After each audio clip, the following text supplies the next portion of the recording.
Welcome to the Banker Lamp. Please enjoy the video. In this video, I will explain how to make croissants. Start with the foundational steps for perfect croissant dough. First, combine your dry ingredients like flour, sugar, and yeast, then add cold water and milk. Knead the mixture until it's smooth and elastic, then let it chill.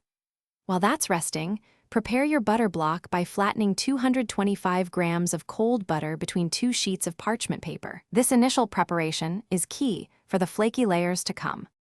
Now let's get to the heart of croissant making, lamination.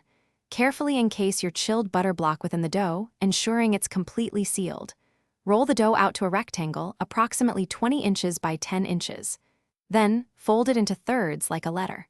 Repeat this rolling and folding process, known as a turn, 3 times, chilling the dough for 30 minutes after each turn. This creates those signature flaky layers. With your laminated dough ready, it's time to shape. Roll the dough to about 1/8 of an inch thick, creating a large 15-inch by 25-inch rectangle. Cut the dough into triangles, then gently roll each triangle from its wide base to the pointed tip, forming the classic croissant shape. Place them on a baking sheet and let them proof in a warm, humid spot for 2 to 3 hours until they've visibly doubled in size. Finally, the moment of truth, baking. Preheat your oven to 400 degrees Fahrenheit. Gently brush your proofed croissants with an egg wash for that beautiful golden finish. Bake them for 15 to 18 minutes, or until they are deeply golden brown and wonderfully puffed.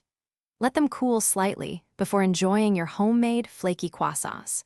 Don't forget to check the description for a link to Little Tree's black ice and other great deals. Thanks for watching. If this was helpful, leave a like and consider subscribing. See you next time.